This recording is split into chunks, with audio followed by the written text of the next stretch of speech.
축하드립니다. 임신 3개월입니다. 산부인과 의사 선생님의 말씀에 제 눈에서 눈물이 왈칵 쏟아졌습니다. 너무 기뻤어요. 드디어 엄마가 되는구나. 그런데 옆에 있던 시아버님의 표정은 참 이상했습니다. 하나도 기쁘지 않아 보였어요. 그리고 6개월 후, 제가 아이를 낳고 산후조리를 하고 있을 때 남편에게서 택배가 하나 왔습니다. 뭔가 했더니 이혼 서류였습니다. 더 충격적인 건 남편이 제 몰래 다른 여자와 결혼식까지 올렸다는 사실이었습니다. 제 이름은 소년이라고 합니다. 올해 36살. 오늘 여러분께 제 이야기를 꼭 들려드리고 싶습니다. 이게 대체 어떻게 가능한 일일까요? 그리고 이 모든 일을 꾸민 사람이 누구였을까요? 지금부터 시작합니다. 5년 전으로 돌아갑니다. 저는 미국에서 유학 중이었어요. 어학연수를 하면서 카페에서 아르바이트를 했었죠. 어느 날 한 남자 손님이 들어왔습니다. 아메리카노 한 잔 프리스? 한국말이 반가워서 말을 걸었어요. 한국 분이시죠? 저도 한국인이에요. 그렇게 시작된 인연이었습니다. 현수 씨는 32살. 대기업 해외지사에서 일하는 엘리트였어요. 연희 씨, 주말에 시간 있으세요? 괜찮으면 저녁 한번 같이 하실래요? 매일 카페에 와서 저를 찾는 그가 좋았습니다. 그리고 반년 후 우리는 사랑에 빠졌죠. 연희야, 나랑 결혼해 줄래? 정말요? 진심이에요? 물론이지. 너 아니면 안 돼. 너무 행복했습니다.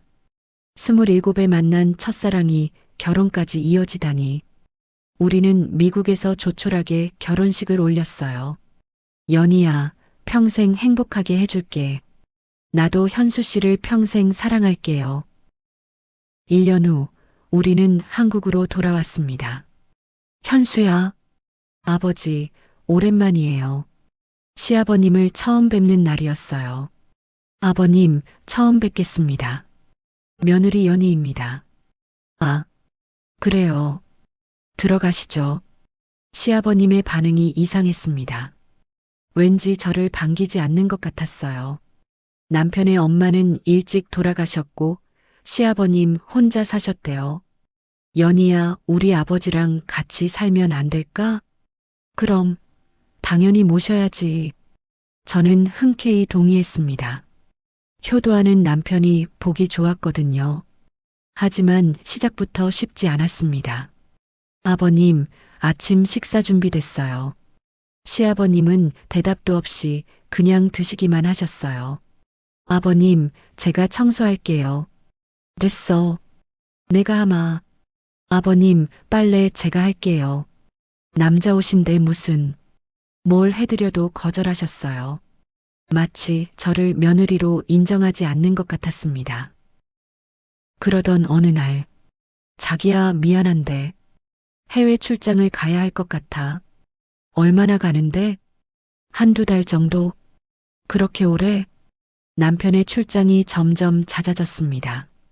한 달에 열흘은 집에 없었어요. 혼자 시아버님과 지내는 시간이 많아졌죠. 아버님, 오늘은 특별하게 미국식으로 준비했어요. 제가 아무리 잘해드리려 해도 시아버님은 저와 계속 거리를 두셨습니다. 어느 날 빨래를 하려는데 제가 할게요. 남자 옷이라도 제가 해야죠. 시아버님이 버럭 화를 내셨어요.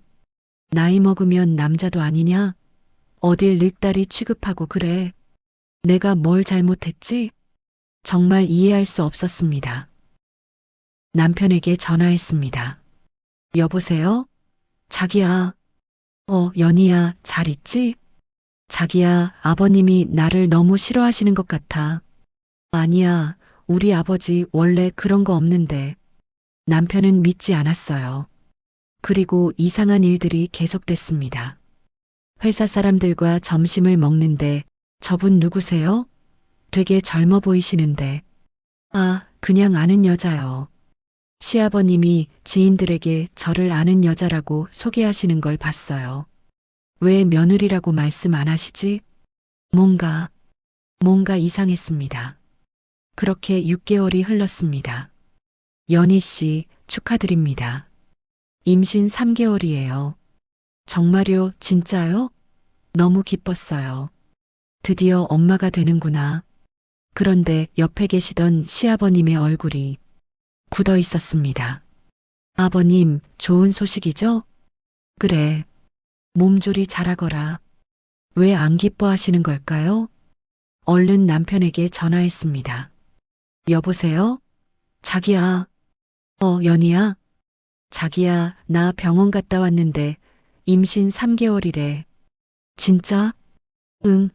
보고 싶으니까 얼른 와. 어쩌지?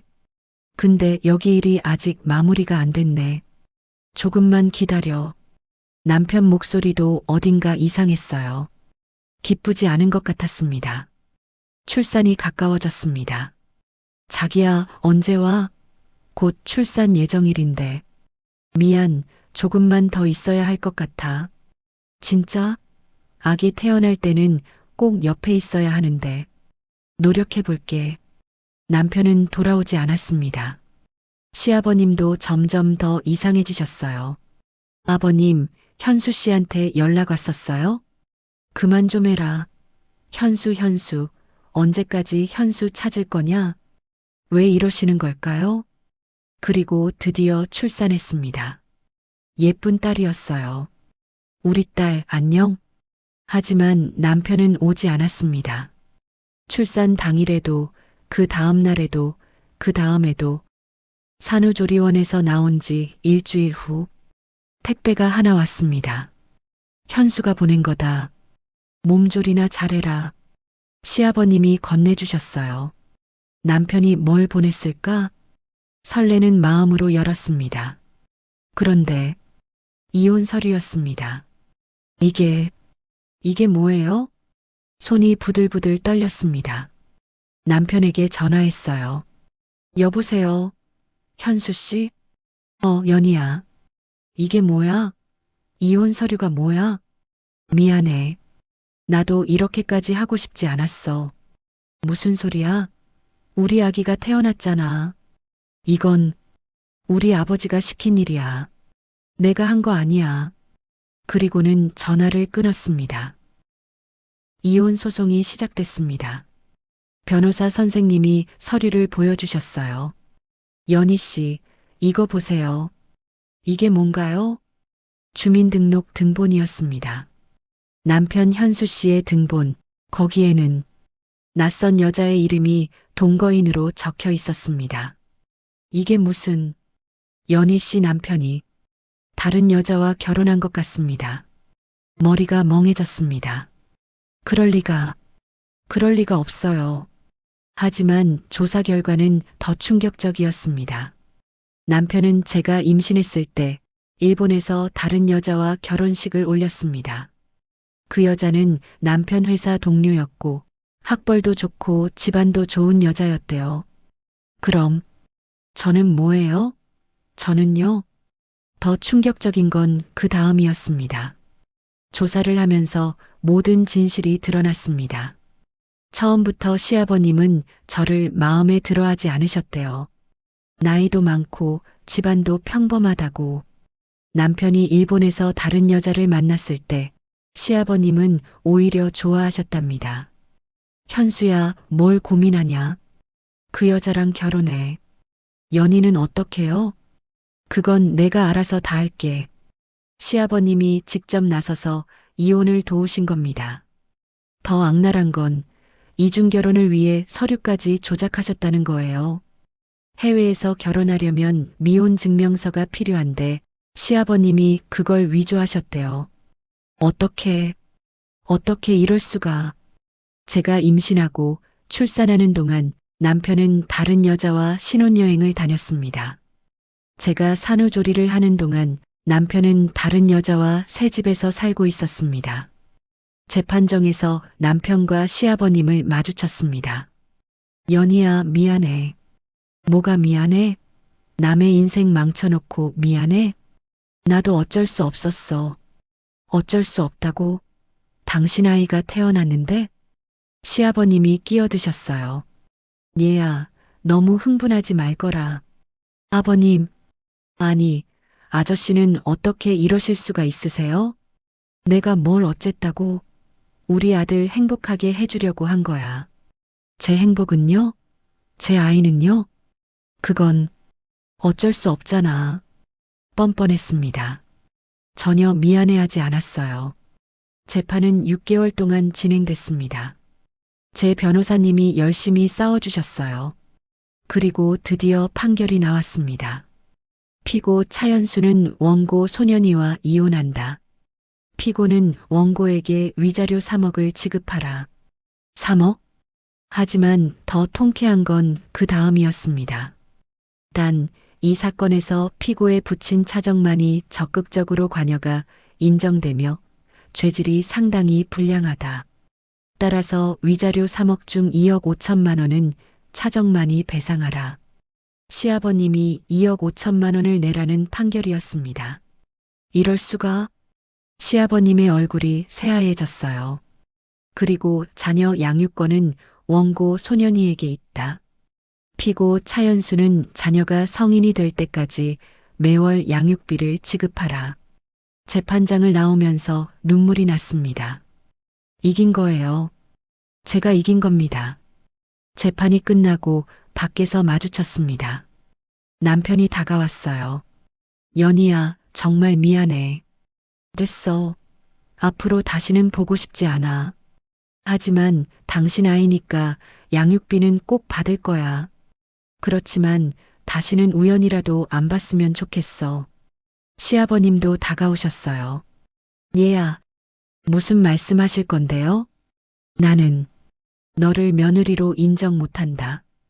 끝까지 뻔뻔하셨습니다. 좋아요.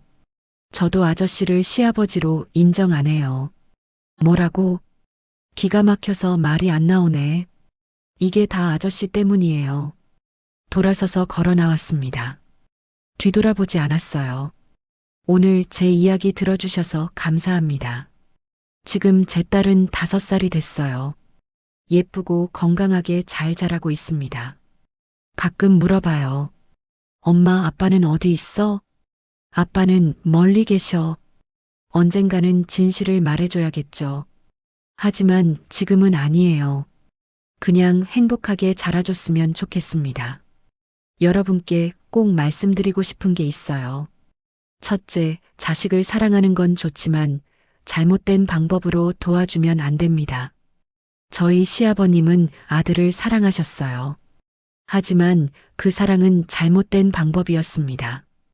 결국 당신 아들도 저도 그리고 제 딸까지 모두를 불행하게 만들었습니다. 제 친정 부모님이 얼마나 우셨는지 아세요? 한 번만 생각해 주세요.